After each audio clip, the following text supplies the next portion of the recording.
আসসালামু আলাইকুম। আজকে আমি স্প্রিং রোল করে দেখাবো কিভাবে ঘরে বসে ইজিলি স্প্রিং রোল তৈরি করা যায়। আপনারা দেখে নিন। এখানে আমি 1 কাপ ময়দার সঙ্গে 2 টেবিলস্পুন কর্নফ্লাওয়ার নিয়েছি। এটা ব্যাটার তৈরি করার জন্য লাগবে। চিকেন নিয়েছি সেদ্ধ করা, কাঁচামরিচ কুচি নিয়েছি, পেঁয়াজ কুচি নিয়েছি, salt to taste, bread crumb নিয়েছি, পানি নিয়েছি, তেল নিয়েছি ফ্রাই করবার জন্য। এখন প্যানকেক তৈরি করার জন্য আমি ব্যাটারটা তৈরি করি। আমি আগে বলেছি এখানে 1 কাপ ময়দা, 2 টেবিলস্পুন কর্নফ্লাওয়ার আছে।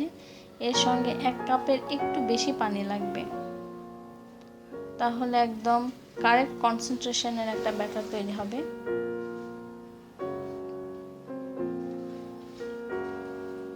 থিকনেসটা ঠিক এরকম হবে, আপনারা দেখে নিন।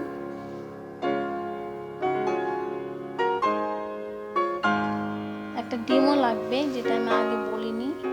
একটা ডিম লাগবে বিট করা।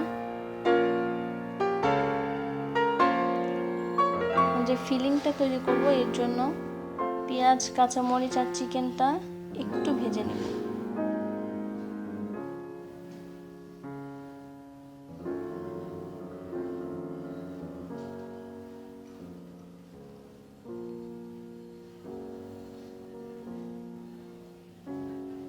চিকেনে আমি আগে আদা রসুন আর গরম মশলা দিয়ে সিদ্ধ করে নিয়েছি, তাই এখানে কোনো এক্সট্রা মশলা অ্যাড করব না। একটু লবণ দিয়ে নিচ্ছি।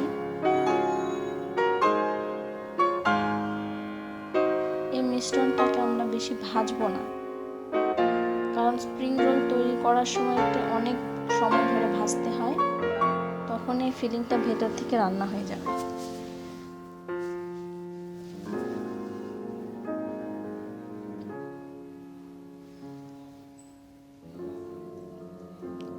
এখন প্যানে তেল ব্রাশ করে নিয়ে প্যানকেক তৈরি করব। যতটা সম্ভব পাতলা করা যায় ততই ভালো।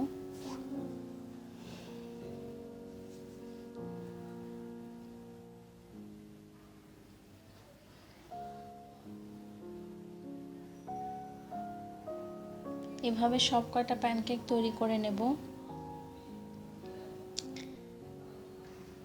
এখন রোলটা কিভাবে তৈরি করব সেটা আমি দেখাচ্ছি।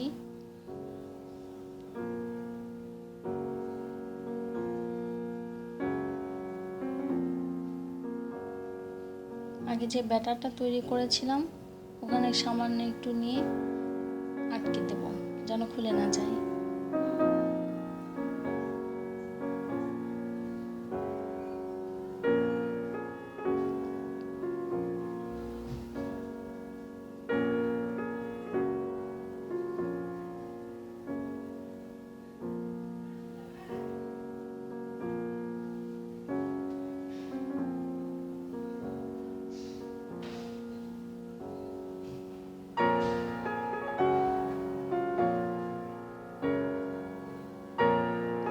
এখন এই রোলগুলোকে ডিমে চুবিয়ে ব্রেড ক্রাম্পে গড়িয়ে নিয়ে ভাজবো।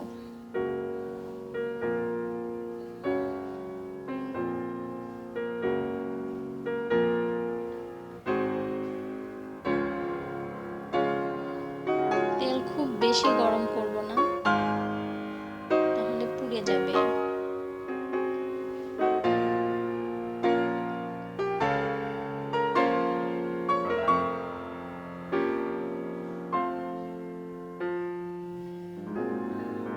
অল্প আঁচে ভাজতে হবে।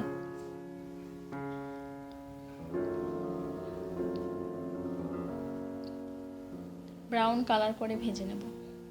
তৈরি হয়ে গেল আমার super tasty easy spring roll.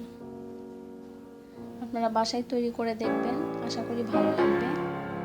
আর সাবস্ক্রাইব করবেন নতুন রেসিপির জন্য।